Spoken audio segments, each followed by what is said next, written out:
Just ate a drumstick. I have a little bit of grease on my face. Alrighty, so right now I just came back from Costco and I purchased all of this stuff. So we're gonna see if whether or not there are the drumsticks. We're gonna see if whether or not I was overly ambitious, because I have to fit it in this, that, and this guy over here. Let's see what happens. This is looking pretty good. When you open up the bag, there's quite a bit of room in here.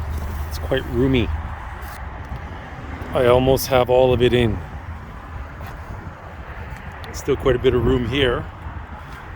This guy's good. Now I just have to tape the water and the dog food. I got one side closed down. Look at that. I've got the other side strapped down. Yeah. There you have it.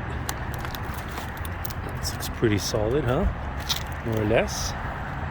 I reverse taped this so that it doesn't stick on the aluminum. And I was able to put the tape back in. Let's see what happens.